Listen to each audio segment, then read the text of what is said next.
دے علم چاہیے گا ایک گل اللہ تبارک و تعالی معلوم ہے، اللہ جانتا ہے کہ کچھ شقی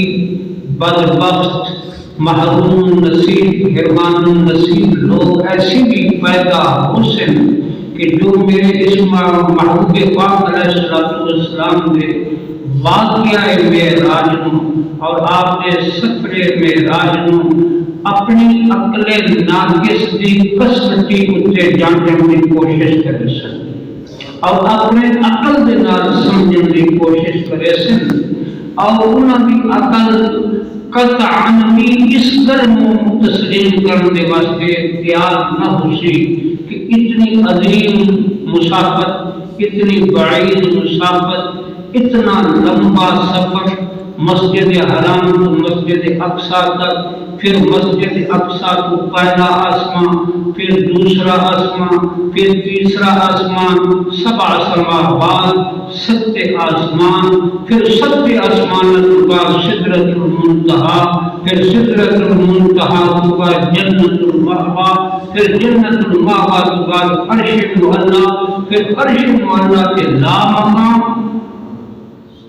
اتنی عظیم مسافت، اتنا عظیم سفر، اتنا لمبا سفر، اتنی بعید مسافت اور اتنا دور کا سفر اللہ کے پیارے محبوب پاک علیہ السلام نے رات دے تھوڑے جہے حصے کے میں کر دیتا ہے۔ اللہ کو پتہ ہے کہ یہ لوگ میرے محبوب پاک علیہ السلام کے عظمتات شانہ کمالات عقل دی کسوٹی تے رکھ کے تے جاننے کی کوشش کرے سن تے یقیناً انہاں لوگوں کی عقل میرے پیارے محبوب پاک علیہ السلام کے کمالات عظمتاں اور شانہ نو سمجھنے کو روح قاصر راسی عقل اس کا قطعاً بھی منع واسطے یا تسلیم کرنے واسطے تیار نہیں کہ اتنا عظیم سفر کہ اتنی بعید سے دور کی مسافت، اتنا لمبا سفر چھوڑے جائے وقت کے اندر اللہ کے پیارے محبوب پاک علیہ السلام نے کینے طے کر دیا۔ پھر عقل کے عادی کہ ثقیل تے بھاری چیز اوپر فضا جا نہیں سکتی، انہیں آئے گی کوئی نہ۔ ہم دیکھو اس ویلے بندہ پتھر بٹا چاہ کے کتا سٹو تو دلے آنا ہے، تو ثقیل بھاری چیز فضا کی طرف نہیں جا سکتی کہ پھر نبی پاک علیہ السلام آپ اپنے جسم اقدس سے نال کیویں چلے گئے۔ پھر نبی پاک علیہ السلام کا شک صدر بھی ہوا، شک صدر کے بعد اپنا قلب اقدس آپ کا دل مبارک میں باہر کٹھا گیا، تو دل نکلنے کے بعد حضور زندہ کیویں رہ گئے۔ تو مقصد یہ ہے کہ جو لوگ اور جنہاں لوگوں نے نبی پاک علیہ السلام دے اس واقعہ معراج نو محض عقل دے نال سمجھنے کی کوشش کی تھی تو وہ لوگ نہیں سمجھ سکے، اور انہوں نے نبی پاک علیہ السلام کے اس معجزہ معراج ہوتے قسم قسم کے طرح طرح کے اعتراضات بھی کیتے اور تنقیدات بھی کیتیاں۔ اس واسطے کہ قرآن مقدس کا اعجاز بھی ہے اور قرآن کا ایجاز بھی ہے، ایجاز بھی ہے اعجاز بھی ہے، یہ دونوں چیزیں کہ قرآن مقدس نے نبی پاک علیہ السلام کے اس واقعے معراج دا اور اس واقعے معراج دے بیان دا آغاز لفظ سبحان نال کر کے اللہ تبارک و تعالی نے قیامت تک اس واقعہ معراج کے ہونے والے تمام اعتراضات کا جواب دیا۔ فرمایا اے نہ دیکھو، اے نہ سوچو کہ اتنا عظیم سفر اور اتنا بعید مسافت اور اتنا لمبا سفر تھوڑے وقت دے وچ کیویں طے ہویا ہے اور اللہ کے محبوب نے کیویں طے کیتا ہے، معراج کیویں ہوئی ہے۔ اللہ نے فرمایا نہ یہ نہ سنو، اس پاسے توجہ نہ دو، گل یہ سمجھو اور اس پاسے توجہ دو کہ معراج کرایا کس نے؟ معراج کرامن والی ذات کے لیے مسجد حرام تو مسجد اقصی تک لے جان والا کون ہے؟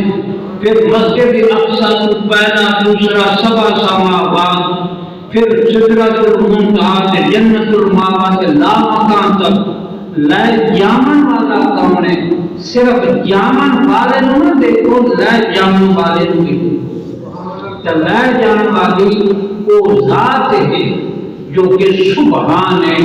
جس کی قدرت ہر عیب کو لوں، ہر نقص کو لوں، ہر خامی کو لوں، ہر کمزوری کو لوں، ہر عاجزی کو لوں کے کہ وہ ذات ہے جس کی شان یہ ہے کہ اللہ تعالی جدو بھی کوئی کم کرنا چاہتا ہے تو اللہ صرف کام کرنے کا ارادہ فرمائندا ہے۔ ارادہ فرمامن کی دیر ہوئی ہے، کم سے ہومن کی دیر۔ انما امرہ اذا اراد شیئا ان یقول له کن فیکون۔ قرآن مقدس ہے، سورۃ یاسین شریف ہے کہ جب اللہ تبارک و تعالی جس سے کم دے کرن کا ارادہ فرمائندا ہے، رب ارادہ فرمائندا ہے، کن فرمائندا ہے، فیکون کو کام ہو جاتا ہے۔ تو اس واسطے نبی پاک علیہ السلام نے اس واقعے معراج عقل ناقص کی کسوٹی تے نہیں پکڑنا چاہیے، بلکہ واقعہ معراج کو سمجھن کے واسطے مدار عقل کو نہیں بنانا چاہیے،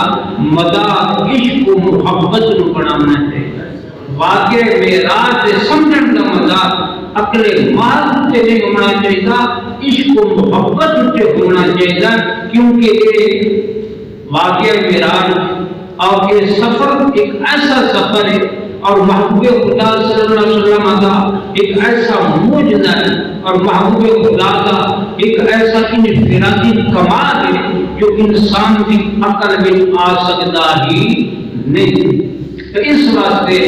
اس سفر معراج کا آغاز اللہ تبارک و تعالی نے لفظ سبحان سے نام فرمایا ہے۔ فرمایا میرے محبوب پاک علیہ السلام نے اس سفر معراج ہوتے کسی شخص کو اعتراض کرنے کا کوئی حق نہیں، اس واسطے کہ میرے محبوب نے معراج کے جان کا یا سفر معراج کرن کا یا چھوڑے جائے کہ قریب کے وقت کے اندر کتنی بعید مسافت طے کرن کا خود دعویٰ نہیں کیتا۔ اللہ نے فرمایا سبحان الذی اسریٰ، وہ ذات جو ذات ہر عیب کو چھپا کے، ہر نقص کو چھپا کے، ہر کمزوری کے عاجز کے خامی کو چھپا کے، اس عظیم ذات نے اپنے پیارے محبوب پاک علیہ السلام کو چھوڑے گئے وقت کے اندر اتنا عظیم اور اتنا لمبا سفر کرایا کہ میرے آقا سرکار رات سے مختصر جیسے حضور مسجد حرام جا کے مسجد اقصی بھی پہنچے، پھر مسجد اقصی بھی وہ حضور چلے لا مکان پہ گئے، اللہ تعالیٰ نے ہم کلامی نے شرف بھی حاصل کیتا اور اللہ تبارک و تعالیٰ نے دیدار کو مجھے مشرف ہوئے اور سرکار رات واپس بھی تشریف لے آئے۔ تو اللہ کے واسطے کوئی یہی بعید نہیں ہوئی، اللہ تعالیٰ کی قدرت کے سامنے کوئی چیز ناممکن نہیں، محال نہیں۔ ایک عظیم مسافر اور ایک عظیم سفر اور اتنا لمبا سفر وقت کے چھوڑے گئے حصے کے اندر اللہ نے اپنے پیارے محبوب پاک علیہ السلام کو کرایا۔ علماء اس موقع پر ایک واقعہ بیان کرتے رہتے ہیں۔ حضرت شاہ شمس تبریزی رحمۃ اللہ تعالی علیہ جو کہ اللہ تعالیٰ سے ایک ولی کامل ہو گزرے، آپ دہلی کی جامعہ مسجد کے اندر نماز پڑھ رہے ہیں اور اس مسجد کے اندر مدرسہ بھی آئی اور اس مدرسے کے اندر طلباء سبق پڑھ رہے ہیں، استاد سبق پڑھا رہے ہیں، فلسفہ کا سبق پڑھا رہے ہیں، کیونکہ فلسفہ قدیم کی کتب عربی درس نظامی کے اندر پڑھائیاں جاتی ہیں، محفظی وہ پہلا دور تو نہیں رہا، حدیہ سیدیہ محفظی شمس بادغہ صدرہ یہ کتاباں جڑیاں فلسفہ قدیم دیاں ساڑھے اساتذہ نے اسانوں پڑھائیاں، لیکن آج کل بس میں تھوڑا بہت یہ میں رواج رہ گیا ہے. بہرحال درس نظامی کے اندر فلسفہ قدیم کی کتب اج بھی پڑھائی جاتی ہیں. اور مدرس پڑھا رہا ہے، طلباء پڑھ رہا ہے، اور وہ مدرس اور استاد طلباء کو فلسفہ کا ایک نظریہ پڑھا رہے ہیں کہ فلسفہ کا نظریہ یہ ہے کہ آسمان خط کو التیام کو قبول نہیں کرتا، یعنی آسمان پھٹ نہیں سکتا، ادھر کوئی شگاف نہیں ہو سکتا، ادھر کوئی سوراخ نہیں ہو سکتا. ایک فلسفہ ایک عظیم ذاتی کا نظریہ ہے. استاد پڑھا رہے ہیں، طلباء پڑھ رہے ہیں. جب استاد نے یہ گل کی تھی کہ تمام فلسفہ کا یہ نظریہ ہے کہ آسمان ایک ایسی ٹھوس چیز ہے، آسمان ایک ایسی مضبوط اور بسیط چیز ہے جو خلق القیام کسی قسم کے شگاف اور یا کسی قسم کے سوراخ کو قبول نہیں کرتا. آسمان میں کوئی سوراخ کوئی نہیں، کوئی دروازہ کوئی نہیں، کوئی بوا کوئی نہیں، کئی باری کا نہیں، صادر خدمت نہ بھی نہیں. طلباء نے سوال کیا استاد سے کہ جناب دسو کہ اگر آسمان ایسی ٹھوس چیز ہے، ایک ایسی بسیط چیز ہے جو خلق القیام قبول نہیں کرتی، کہ اللہ کا قرآن سے کہہ رہا ہے سبحان الذی اسریٰ بعبدہ، نبی پاک علیہ السلام نے معراج کیتا. اس حضور نبی پاک علیہ السلام نے معراج کے دو حصے، پہلے حصے کی اسراء کہا جاتا ہے اور دوسرے حصے کو معراج کہا جاتا ہے. بعضوں کا مجازی طور پہ دونوں بھی معراج کہا جاتا ہے. تو سبحان الذی اسریٰ بعبدہ کے اندر پہلے حصے کا ذکر ہے جو مسجد حرام کو لے کے مسجد اقصیٰ تک کے، اور قرآن مقدس اس نص قطعی دلالت ثابت ہے جدا منکر کافر ہے. اور قرآن نبی پاک علیہ السلام کے سفر معراج کا اگلا حصہ میں دوسرا حصہ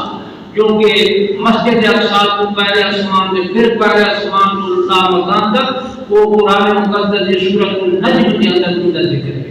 وَالنَّجْمِ إِذَا هَوَىٰ مَا ضَلَّ صَاحِبُكُمْ وَمَا غَوَىٰ. تو سورۃ النجم شریف کے اندر کچھ دوسرے واقعہ اپنا حصے کا ذکر ہے. تو بہرحال طلباء نے سوال یہ کیا اپنے استاد سے کہ اگر فلسفہ کا اور سائنس دانوں کا یہی نظریہ ہے کہ آسمان کے اندر کوئی دروازہ کوئی نہیں، کوئی سوراخ نہیں ہو سکتا، آسمان خلق القیام قبول نہیں کرتا، تو اللہ کے پیارے محبوب پاک علیہ السلام معراج گئے کیویں اور معراج تو واپس آئے کیویں. یہ طلباء نے یہ سوال کیا، استاد کوئی تسلی بخش جواب نہ دے سکا. حضرت شاہ شمس تبریزی رحمۃ اللہ تعالیٰ علیہ نے تو نماز کو فارغ ہوئی نا کہ آپ نماز کو فارغ ہونے کے بعد اس استاد اور طلباء کو آئے اور آپ نے آ کے پوچھا کہ تھوڑا بحث کا موضوع کیا ہے، کس مسئلے پہ تسی بات کر رہے ہو. طلباء نے دسیا کہ جناب فلسفہ کا نظریہ یہ ہے کہ آسمان کے اندر کوئی سوراخ نہیں ہو سکتا. اور ساڈا سوال یہ ہے کہ اگر آسمان کے اندر سوراخ نہیں ہو سکتا، کوئی دروازہ قبول نہیں، کہ اللہ کے پیارے محبوب پاک علیہ السلام سب سے آسمان کو گزرے کے اور حضور آسمان کو گزر کے سدرہ تک کے میں پہنچے، پھر سدرۃ الجنۃ المأویٰ کا مکان تک کے میں گئے، حضور واپس کے میں آئے. اللہ کے محبوب کس طرح معراج سے گئے، کس طرح معراج سے آئے. حضرت شاہ شمس تبریزی رحمۃ اللہ تعالیٰ علیہ کیونکہ آپ عارف بنتے ہیں، آپ نے طلباء کو فرمایا اور میں پتر کے مسئلے عقل محض نہ سمجھ آن والے نہیں، بات عقل نہ یہ گلا سمجھ آنا نہیں. آپ نے فرمایا کہ یہ مسئلہ سمجھنا ہے تو آؤ میرے ساتھ میں تمہیں سمجھانا.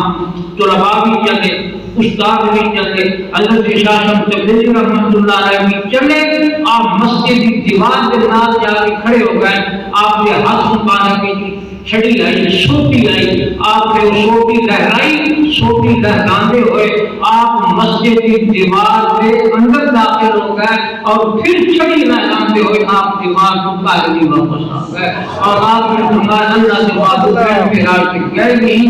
معراج چیز بعید نہیں ہوتی کہ نبی کا معجزہ بڑی بات کرامت ہوتا ہے.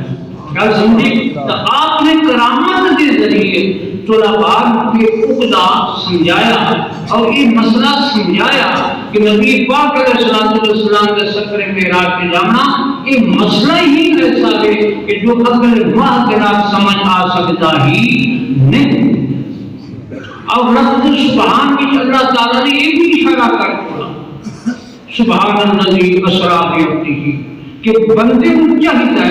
کہ بندہ اپنے ایمان اعتقاد عمل اور فعل کا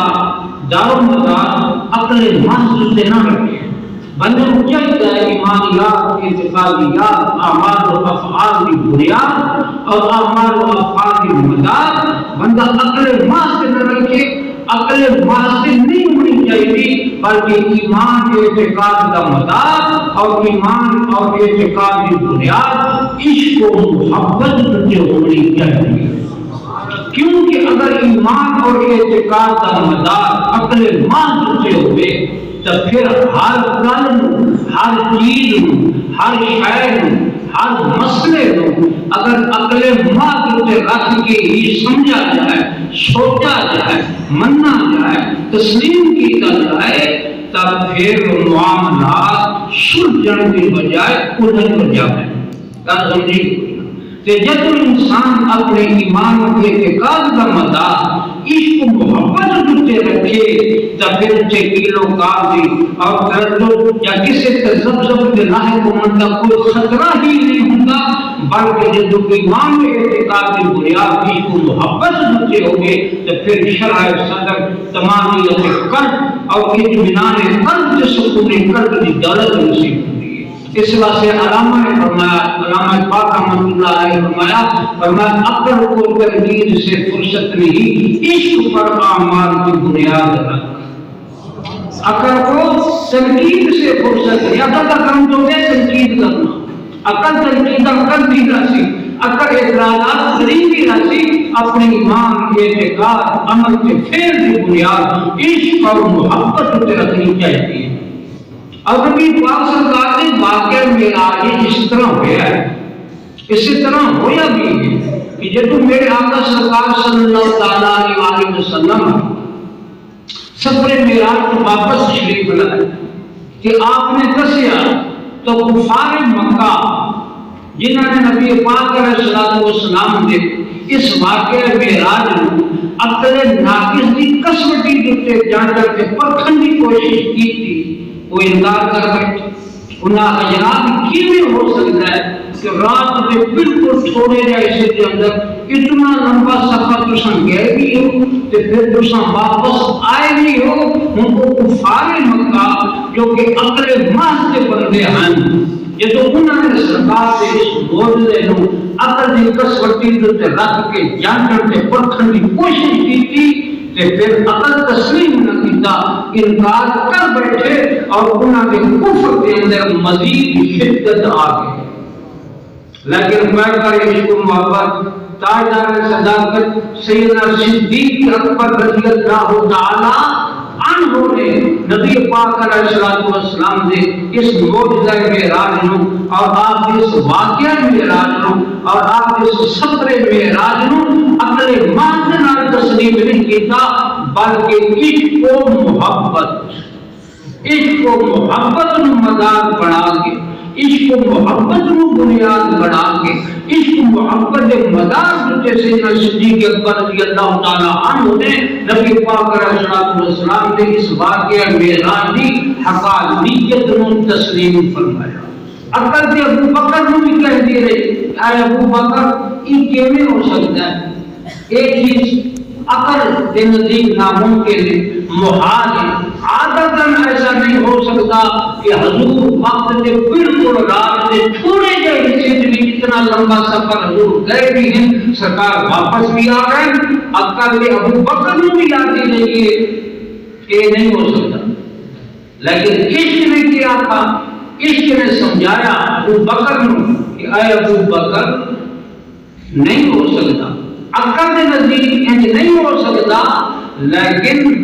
معراج کرم والے کون ہیں واقعہ معراج بیان فرماون والے کون ہیں. کیا سمجھی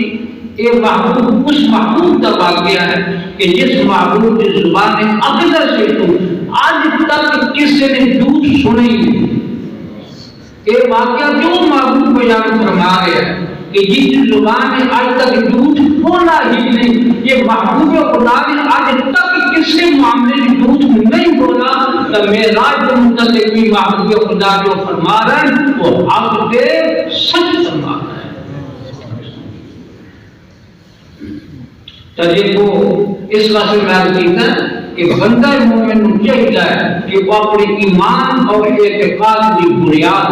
عقل محض سے نہ رکھے. ایمان اور اعتقاد کا مدار عقل محض نہ بنا دے بلکہ ایمان اور اعتقاد کا مدار عشق اور محبت سے رکھنا چاہیے. سبحان الذی اسریٰ بعبدہ لیلا کہ طلباء جانتے ہیں نتیجانوں کہ لیلن کی تنوین دو زبراں دو زیری دو پیش اس میں تنوین نافع بنتا ہے اور کلام عرب کے اندر تنوین کی کئی قسم ہیں جنہوں نے جو مشہور معنی ہے کہ التنوین للتقریر والتبعید کہ تنوین یہ تقریر واسطے آتی ہے تحقیر واسطے آتی ہے کسی چیز کا تھوڑا ہونا یا کسی چیز کی قلت بیان کرنے واسطے آتی ہے. اللہ نے فرمایا سبحان الذی اسریٰ بعبدہ پاک ہے وہ ذات جس نے رات کے تھوڑے جا حصے کے اندر اپنے پیارے محبوب کو سیر کرائی. ہمیں نہیں پتا کہ رات کا وہ تھوڑا حصہ کتنا ہے. یہ تو قرآن کا چھوڑا کہ حضور نے جو معراج کیتا ہے وہ معراج دن میں نہیں ہویا رات میں ہویا. پھر ساری رات نہیں لگی ساری رات نہیں لگی ساری نہیں لگی ادھی لگی ہے نہیں قرآن کو نہیں دسیا. رات کا تیسرا کر گیا قرآن نے کوئی نہیں دسیا. قرآن فرمایا لیلا التنوین بالتقلیل فرمایا یہ عظیم سفر ایک بعید سفر یہ سارا لمبا سفر کے طویل سفر ان کے رات کا تھوڑا جا حصہ خرچ ہوتا ہے. یعنی چند لمحوں کے اندر محبوب خدا صلی اللہ علیہ وسلم نے یہ طویل سفر طے فرمایا. حضور کہتی ہیں رب نے ملاقات بھی کی تھی رب کا دیدار بھی کیتے تو پھر واپس کیا ہے. وقت کتنا لگا ہے بالکل قلیل سے تھوڑا جا وقت لگا ہے. وہ تھوڑا کتنا لگا ہے لیکن متعلق مفسرین کرام نے اقوال مختلف ہیں جنہوں نے مفسر شہیر خاتم المفسرین علامہ سید محمود علوسی بغدادی رحمۃ اللہ تعالیٰ علیہ آپ نے فرمایا کہ یہ کچھ وقت لگیا ہے کہ جب فرمایا لما رجع لم یدرس فراشہ من اثر النوم کہ نبی پاک علیہ السلام جس بستر مبارک سے تشریح کے معراج سے گئے کہ جب وہ حضور معراج کر کے واپس آئے تو بستر اجے تک کوئی گرم ہے. یعنی اس بستر کی گرمی اجے تک ختم ہو نہیں ہوئی. فرمایا اتنے وقت لگ گیا. کل سمجھی اتنے وقت لگ گیا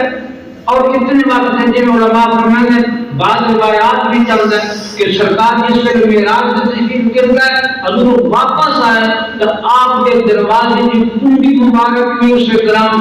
ہلدی پئی ہے اور آپ نے جس پانی نال وضو فرمایا وہ پانی میں چل رہا ہے حضور واپس آ گئے. یہ ہے لیلن یہ جو کچھ وقت لگا کہ محبوب خدا نے اتنا طویل سفر کے لمبا سفر سرکار نے طے فرمایا. منتصو اتنے عقل مندی اس واسطے نا کہ ایمان اور عقیدے کی بنیاد عقل محض سے نہیں ہونی چاہیے عشق و محبت سے ہونا چاہیے. عقل محض انسان کو زندگی بنا دیتا ہے اور عشق بعد انسان کو مجذوب بنا دیتا ہے. ایمان کے اعتقاد کی بنیاد عقل اور عشق و محبت کی اختلاط سے ہونی چاہیے. عقل کم کہنا چاہیے لیکن ماں عقل کے پیچھے نہیں چلنا چاہیے، عقل بھی ہوئے اس کو محبت بھی ہوئے۔ ایمان اعتقاد کی بنیاد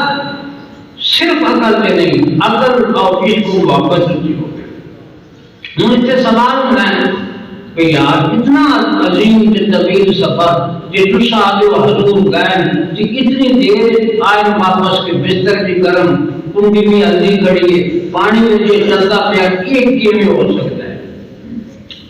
تو اس مسئلے کی تفصیل علماء نے ایک جواب ایک علماء نے دیتا ہے اور ایک جواب خرافہ نے دیتا ہے، عارف لوگوں نے۔ یہ جواب صوفیاء نے اور خرافہ نے دیتا یا عارف لوگوں نے دیتا،